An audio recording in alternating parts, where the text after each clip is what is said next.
¿Qué sucede cuando la nación más poderosa del mundo encuentra un no como respuesta a su ultimátum? En el año 2025, bajo la mirada atenta de millones de espectadores, Donald Trump apareció en todos los televisores del planeta. Desde lo alto del poder, ordenó públicamente que Burkina Faso entregara el 60% de sus reservas de oro.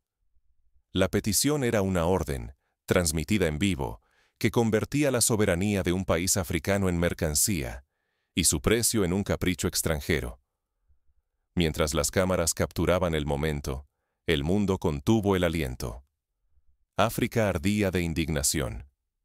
No estaba en juego solo el destino de Burkina Faso, sino la dignidad de un continente entero. Si un país podía ser forzado a ceder más de la mitad de su riqueza, ¿qué esperanza quedaba para los demás? La amenaza era brutalmente clara. Si Burkina Faso cedía, África perdería no solo oro, sino generaciones de futuro, el derecho a decidir su destino y el respeto ante el mundo. Pero resistir significaba arriesgarlo todo. Aislamiento, sanciones, represalias y la posible ruina económica. En medio de la tormenta, un joven líder decide no doblar la rodilla. Ibrahim Traoré, sin un ejército formidable ni una economía robusta, desafía el ultimátum. Algunos lo ven como un acto suicida. Otros, como el gesto de dignidad que África llevaba décadas esperando. La negativa de Burkina Faso se transforma en símbolo.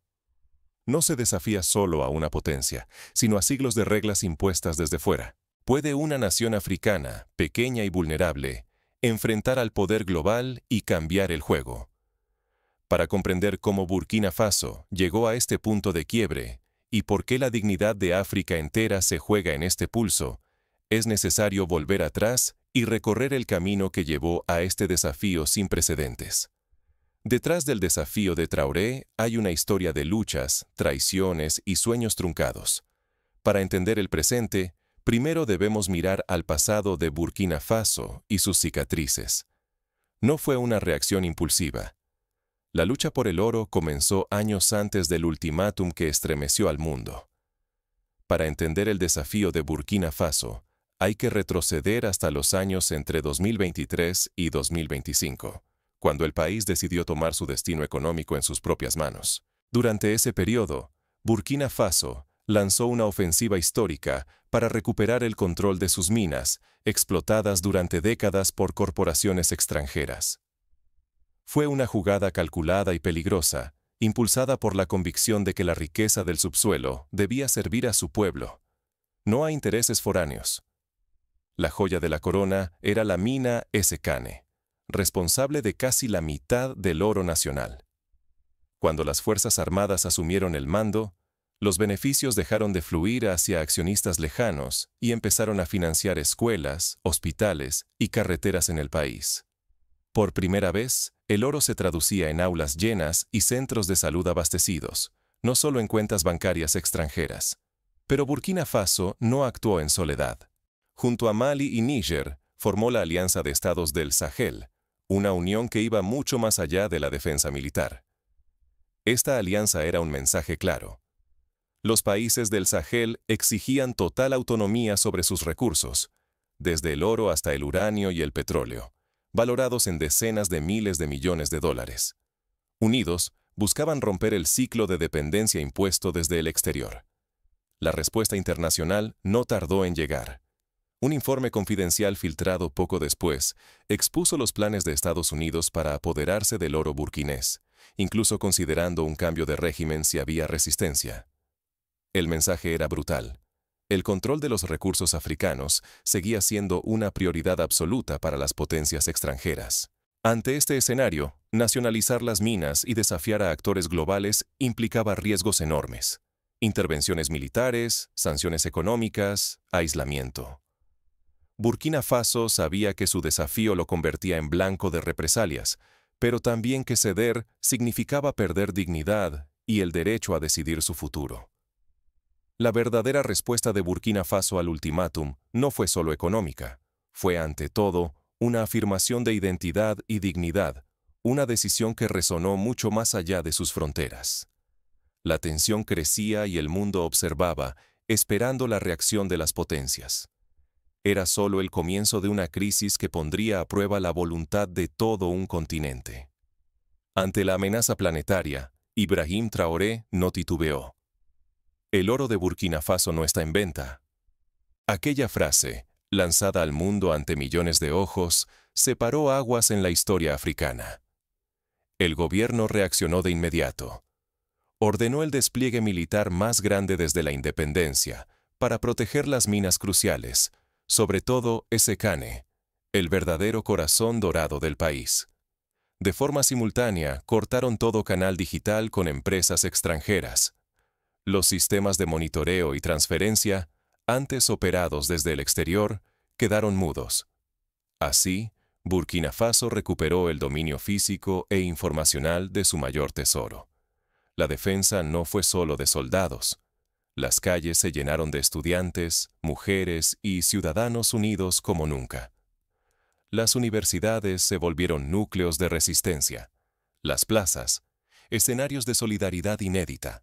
En una tierra con escasa riqueza material, la voluntad colectiva emergió como el recurso más poderoso. La reacción internacional llegó rápido. Una campaña de desprestigio rugió en grandes medios occidentales y redes sociales. Acusaron a Traoré de imprudente, de inexperiencia, de poner en juego la estabilidad de toda la región. Videos manipulados y rumores se propagaron, buscando instalar miedo y duda dentro y fuera del país.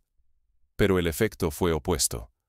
Cada ataque a Traoré era desarmado por periodistas independientes, blogueros africanos y miles de activistas digitales. Analizaban imágenes, desmentían datos, desmontaban relatos fabricados. La resistencia digital no solo defendía la verdad, convertía al joven presidente en símbolo de dignidad y valentía. Burkina Faso no estaba solo. La Alianza de Estados del Sahel y otros países africanos respondieron con fuerza.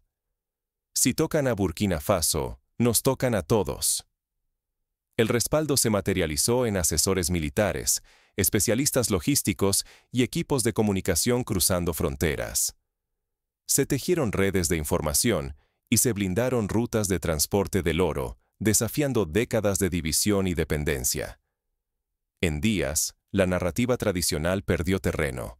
Una ola digital inundó foros, radios comunitarias y aplicaciones de mensajería. La opinión pública africana y mundial empezó a girar. La historia ya no era la de un país aislado, sino la de un pueblo defendiendo el derecho a decidir su destino. Mientras el precio del oro alcanzaba máximos nunca vistos, la resistencia de Burkina Faso se volvió un activo estratégico. Sus reservas valían más que lingotes. Eran símbolo de una nación capaz de desafiar al sistema global. El riesgo era inmenso. Si la resistencia caía, Burkina Faso podía ser invadido o sumido en el caos. Pero si triunfaba, la hazaña rompería patrones de sumisión y encendería esperanzas para generaciones enteras. Pero fuera de cámaras, la tensión escalaba. Las potencias occidentales preparaban su siguiente jugada y en las sombras comenzaban a moverse fuerzas inesperadas.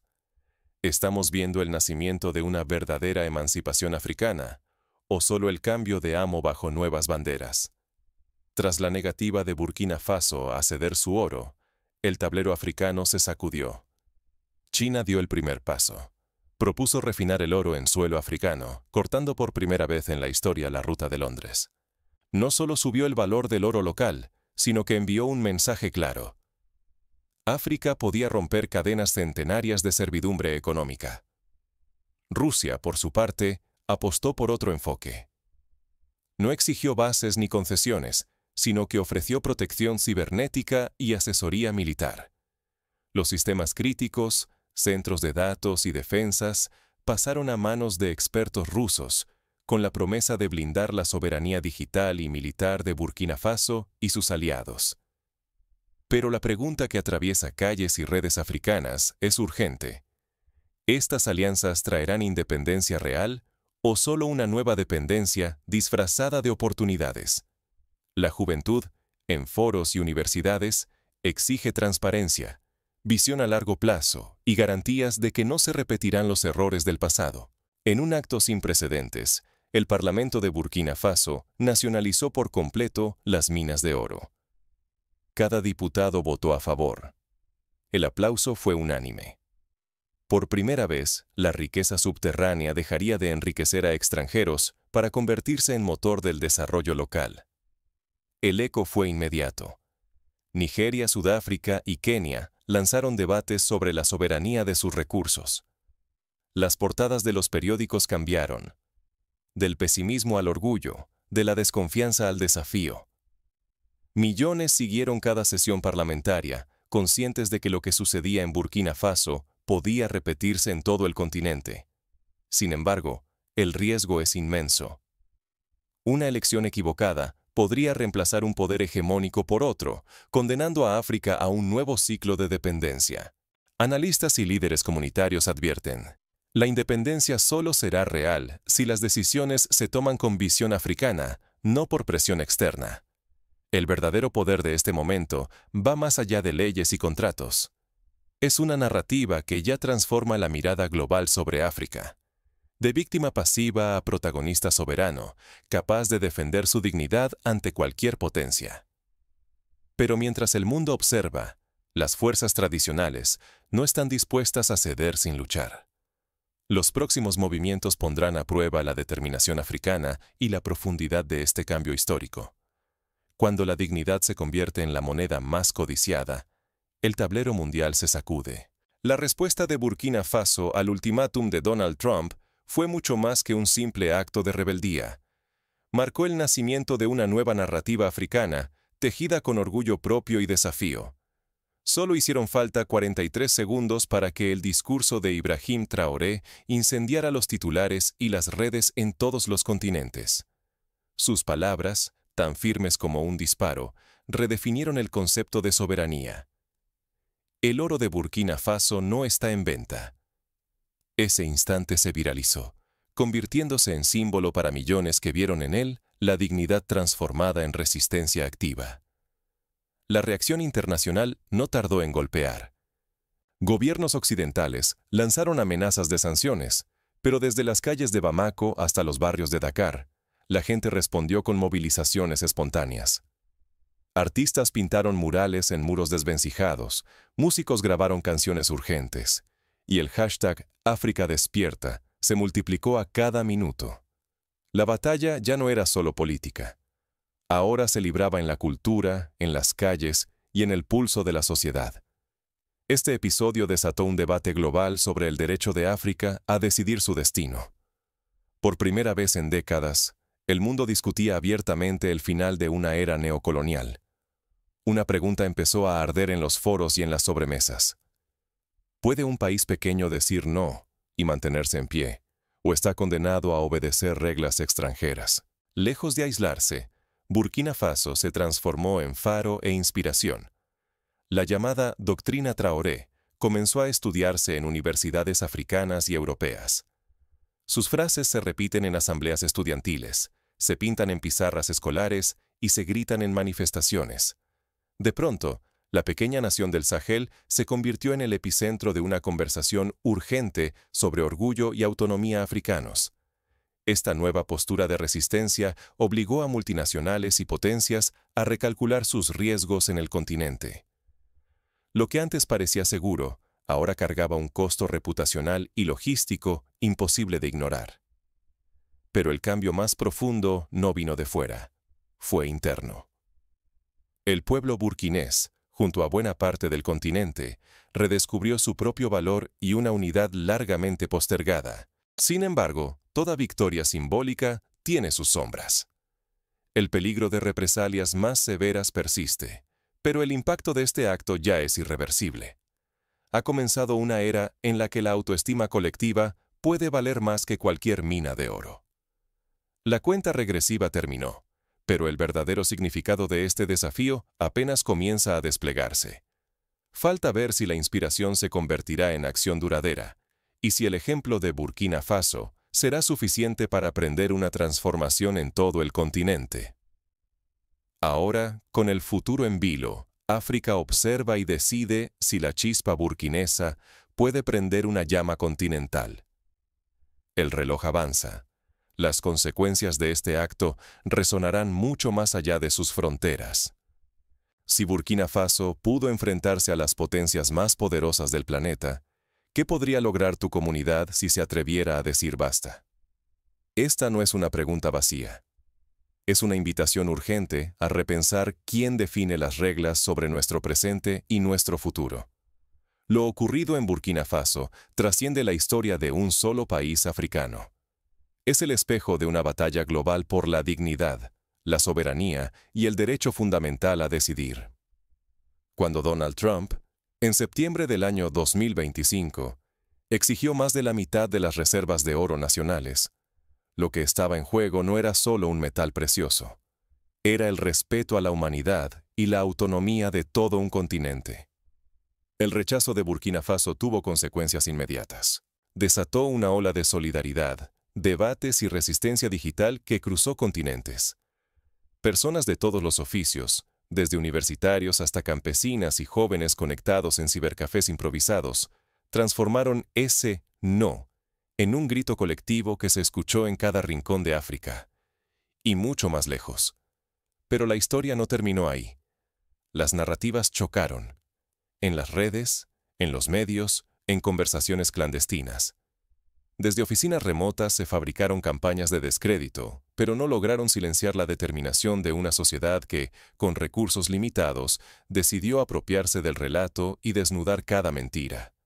Por cada intento de manipulación, surgieron voces nuevas, tejidas en redes descentralizadas, que cimentaron la legitimidad del desafío. El riesgo real no era solo perder oro o contratos cifrados en decenas de miles de millones de dólares. El verdadero peligro era aceptar que la historia puede ser borrada o escrita solo por quienes gritan más fuerte o controlan los micrófonos. Dejar pasar este episodio sin compartirlo ni debatirlo sería renunciar a escribir nuestra versión de los hechos. Cuando el mundo observa a un país y espera su reacción, el silencio se convierte en complicidad. Pero cuando una comunidad decide resistir, inevitablemente inspira a otras a reconsiderar sus propios límites. Si en la era digital la información viaja más rápido que las balas, las ideas de emancipación y dignidad también pueden cruzar cualquier frontera. Hoy Burkina Faso no solo puso a prueba la solidez de una alianza regional, sino que demostró el poder de una narrativa colectiva capaz de desafiar siglos de subordinación. La pregunta ahora es, ¿qué hará el resto? ¿Elegiremos mirar de lejos o comenzaremos a cuestionar y reconstruir las reglas de nuestro destino? La historia avanza solo cuando nos atrevemos a compartirla y debatirla.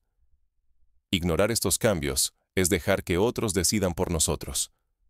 El verdadero valor ya no está bajo tierra, está en las manos y las voces de quienes se niegan a callar.